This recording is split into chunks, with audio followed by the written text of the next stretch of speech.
my name is Rachel Glover, and I'm a creative writing student here at Penn in Philadelphia. And I will be reading from a legal memo written by John Yu and signed by Assistant Attorney General Jay Biden.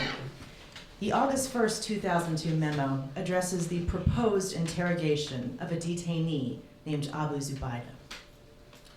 Hi, my name is John Valdez, and I am a full-time student living in Hamilton, New Jersey. I am reading from Abu Zubaydah's first-hand account of his interrogation in a secret CIA prison. He gave this testimony to the International Committee of the Red Cross. You have asked for this office's views on whether certain proposed conduct would violate the prohibition against torture found at Section 2340A of Title 18 of the United States Code. You have asked for this advice in the course of conducting interrogations of Abu Zubaydah. In light of the information you believe Zubaydah has, and the high level of threat you believe now exists, you wish to move the interrogations into what you have described as an increased pressure phase. This phase will likely last no more than several days, but could last up to 30 days. About 2.5 or 3 months after I arrived in this place, the interrogation began again, but with more intensity than before. Then the real torturing started. In this phase, you would like to employ 10 techniques that you believe will dislocate his expectations regarding the treatment he believes he will receive, and encourage him to disclose the crucial information mentioned above. These 10 techniques are: 1. Attention grasp. 2. Walling. 3. Facial hold. 4. Facial slap, insult slap. 5. Cramped confinement. 6. Wall standing. 7. Stress positions. 8. Sleep deprivation. 9. Insects placed in a confinement box. And 10. The waterboard.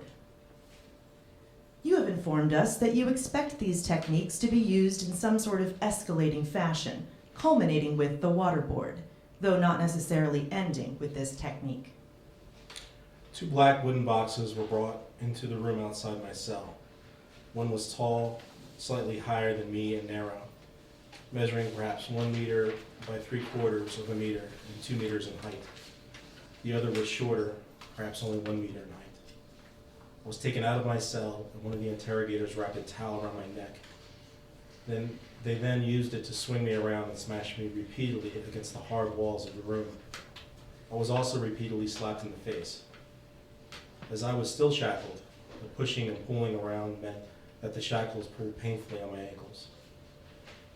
Cramped confinement involves the placement of the individual in a confined space, the dimensions of which restrict the individual's movement. The confined space is usually dark. The duration of confinement varies based on the size of the container. For the larger confined space, the individual can stand up or sit down. The smaller space is large enough for the subject to sit down. Confinement in the larger space can last up to 18 hours. For the smaller space, confinement lasts for no more than 2 hours. I was then put into the tall box for what I think was about 1.5 to 2 hours. The box was totally black on the inside as well as the outside. It had a bucket inside to use as a toilet and had water to drink provided in a bottle. They put a cloth cover over the outside of the box to cut out the light and restrict my air supply. It was difficult to breathe. For walling, a flexible false wall will be constructed. The individual is placed with his heels touching the wall. The interrogator pulls the individual forward and then quickly and firmly pushes the individual into the wall. It is the individual's shoulder blades that hit the wall. During this motion, the head and neck are supported with a rolled hood or towel that provides a C-collar effect to help prevent whiplash.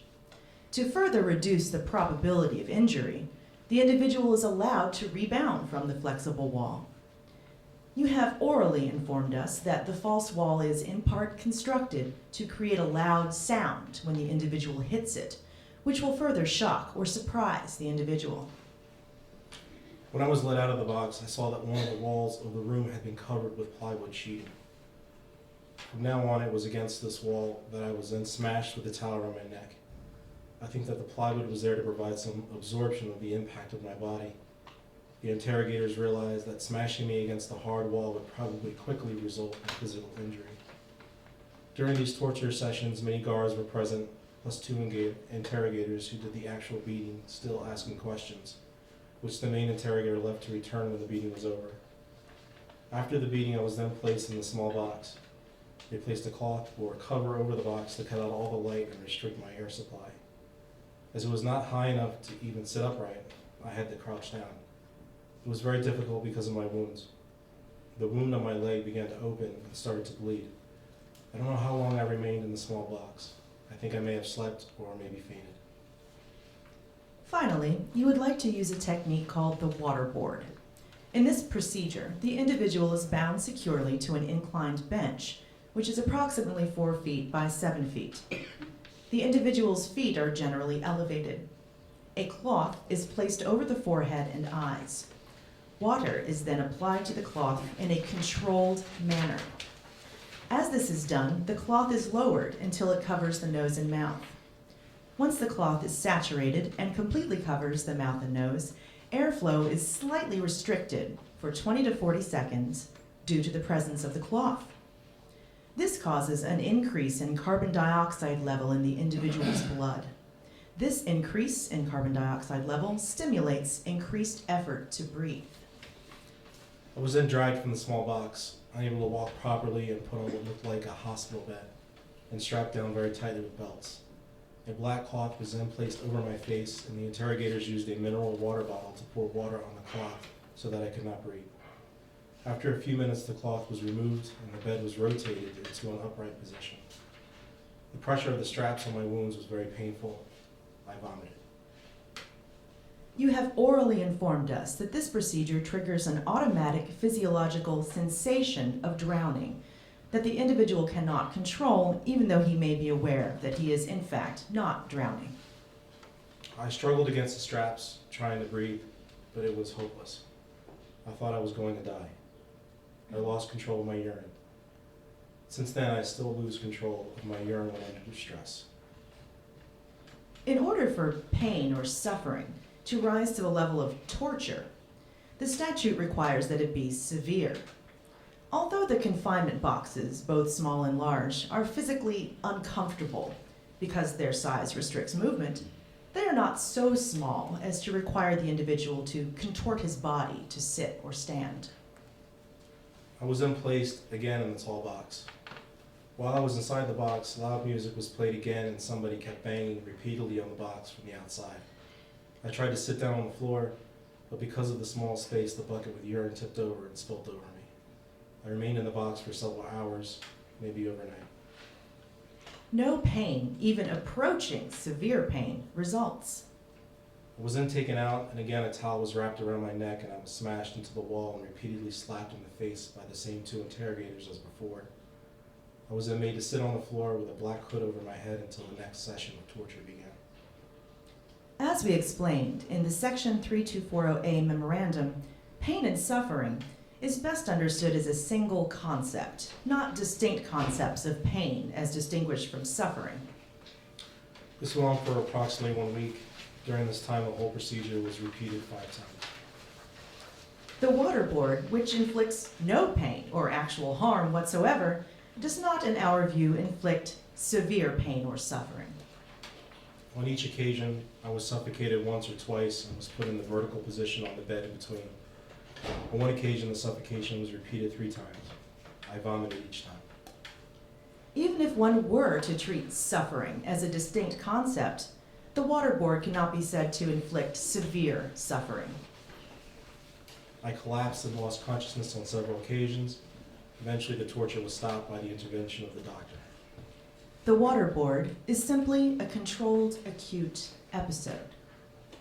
I was told during this period that I was one of the first to receive these interrogation techniques, so no rules applied. It felt like they were experimenting and trying out techniques to be used later on other people. Thank you very much for listening.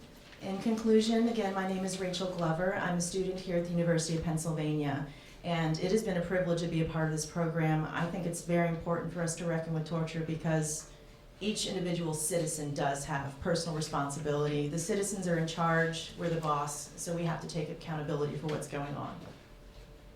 And my name is John Valdez, and I'm a single parent. And I think the importance for us to reckon with torture is because